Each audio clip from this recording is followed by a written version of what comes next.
Yes. Sitting between Schlesinger boys. I'm sorry? Sitting between the Schlesinger boys, I have a question. Well, Bob. Given to me on this. Now, before I get to that, I want to tell you something. Look back at your picture on the screen. If I was a woman, I got to tell you, if I was your secretary or something and saw you looking like that, I'd be after you in a second. So I'm being totally objective about what I have to say. And that is, that's right. You're not a bad, you're a good-looking guy. Now, the question I was given was, tell us your greatest contributions, question mark, professionally or charitable? That's a good question. Well, first of all,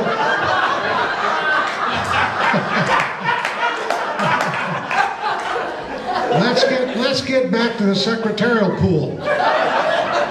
You know, women have done themselves a great disservice by bringing these lawsuits against guys like me. We had 4 great marriages out of our law firm, including the Queen, and it's lasted for 30 years. And the way our law firm ran, it was unpatriotic not to hit on the help. And a good example of that, my partner's secretary, Beth, I'll never forget this one day, very attractive girl, this is much before I met you, Laura.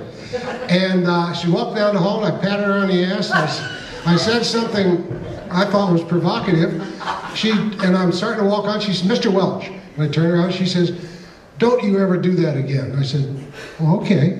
And that was that. And we got along great forever. So that's how those matters should be handled, and were handled. Well, what was your question?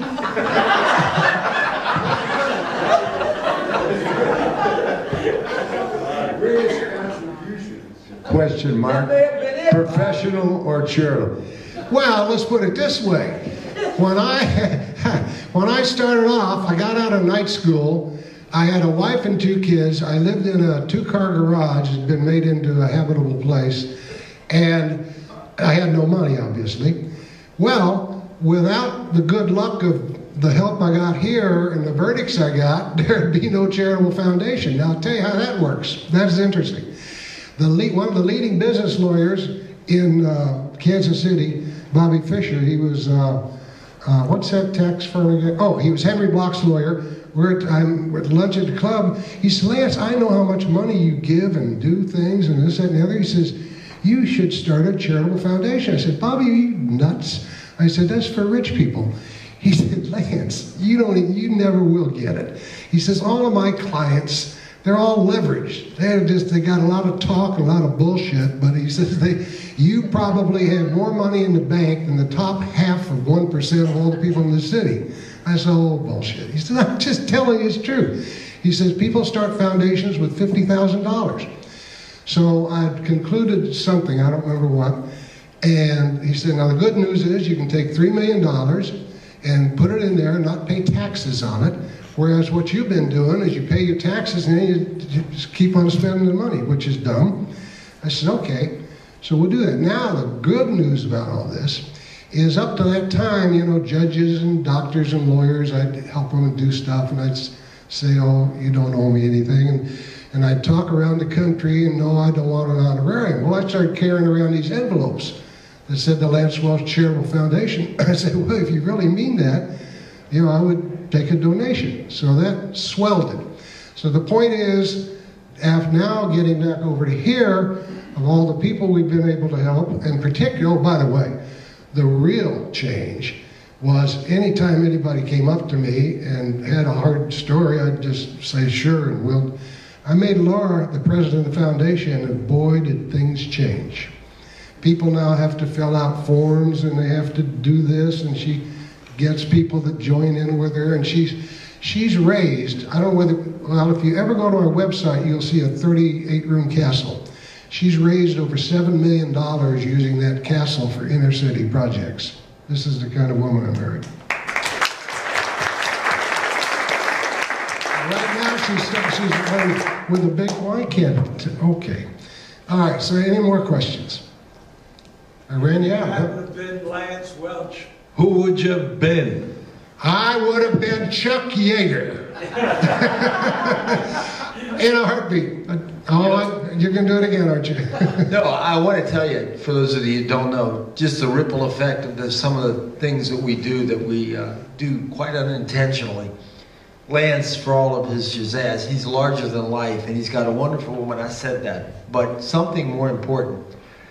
When I was fortunate enough to succeed, I've spent some quality time with Lance. He's a dear friend of mine personally, and he's opened his home to me, and I've stayed there. He suggested this foundation concept. So from that foundation concept, I formed my foundation. You were kind enough to give me all your paperwork, your guidance and everything. And all I'm saying is when you plant a seed, things start growing. You never know really how far the ripple goes. And if it wouldn't have been for that conversation over a course of hours, I would not have done what I did. But when Lance came to the circle, when we have any debate, you can count which side I'm going to be on. When Lance came to the circle and his partners had betrayed him and stolen his practice, and he was downtrodden and basically brokenhearted because, there's nothing worse than somebody you love and trust that you made breaking your heart and betraying you. That's a pretty bad thing. And it wasn't about the money with him. It was never about the money, but with the pain. And he came to Shelley and people in Montgomery, and he told us the story. Well, guess what? That story happened to me. It happened to others. It's a story of success, where the people we help succeed sometimes think that part of that deal is getting some on their own and in the process screwing you over. But I saw the twinkle. He reminds me of a little elf. I'll strike the word little. But I saw the twinkle in his eyes, and I'll tell you, anybody that doubts it, I love to have them on the other side of the debate, but this professional group gave him that twinkle back. That's so true. If you ever doubt about the magic of what we got in here, and you ever doubt about how we can pick each other up, look no farther than that guy, or me, or several others that can tell you the exact same story, whether it's cancer, heartache, or the death of a loved one. We've always been there for each other. And I got to tell you, Lance, on behalf of all the young people, and I'm not so young anymore, you've been there for us, pal. And I love you. And thank you for everything you've done for us.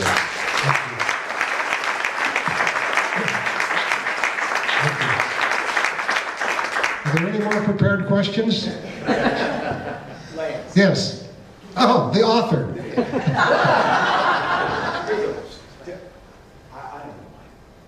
Oh, come on. Go on. Break down. Use it. You might like it. One of the prepared questions was near-death experiences pertaining to flying, but as an adjunct to that question, just a little bit off the script. As a kid growing up and coming to these meetings, one of the coolest things I ever heard was when Dad said, because these meetings were secret and just members, was you told the story of one of your near-death experiences crashing in the Bermuda Triangle and surviving by floating around in a raft. And for the guys that haven't had a chance to read the book, I always thought that was a super secret story. Well, now that it's published on a website, I was hoping maybe, because there's folks that haven't heard it, you might be able to tell us a little bit about that. Okay. I was there when you told it, okay? Okay, all right. I was there when you put up the screen. It was the most stirring speech that I had ever heard in this organization. And if you share it with them now, you'll have done well. Okay. Well, most of these deals, as hopefully most of you do not know, is that when it happens and it's over, you think, fuck, I should be dead. Why am I standing here, right? I like in the book, I tell I'm in high school and I fall off the water tower and a rope catches me in the ankle, and it's a really interesting story if you read it. And but it happened so fast, you thought, shit, I should already be dead. So then I have to get the courage to get back up on this thing we're getting, what do you call it, deals to take off the concrete on the water tower. So I finished out the summer. But that's what most of them were like. Or a guy, I thought that guy was going to kill me, and he didn't. So now, but here's something interesting. We're flying, I had a Cessna 210, And we had flown over to Nassau before. We're down for the Miami Notre Dame game. And I remember Judge Horn was with me, my best friend. And I remember hearing him in the morning in the adjoining room talking to Sonny South. What do you mean you don't have a life raft? You told us you'd have a life raft. And I'm going, Jimmy, oh, shut up. We don't need all that. Because familiarity breeds contempt, and we've done this. What you do is you each put a Mae West on, and you get a life raft packet. Well, at any rate, he said, well, you damn well better, and so on. Well, thank goodness, or I wouldn't be here. They did what he said.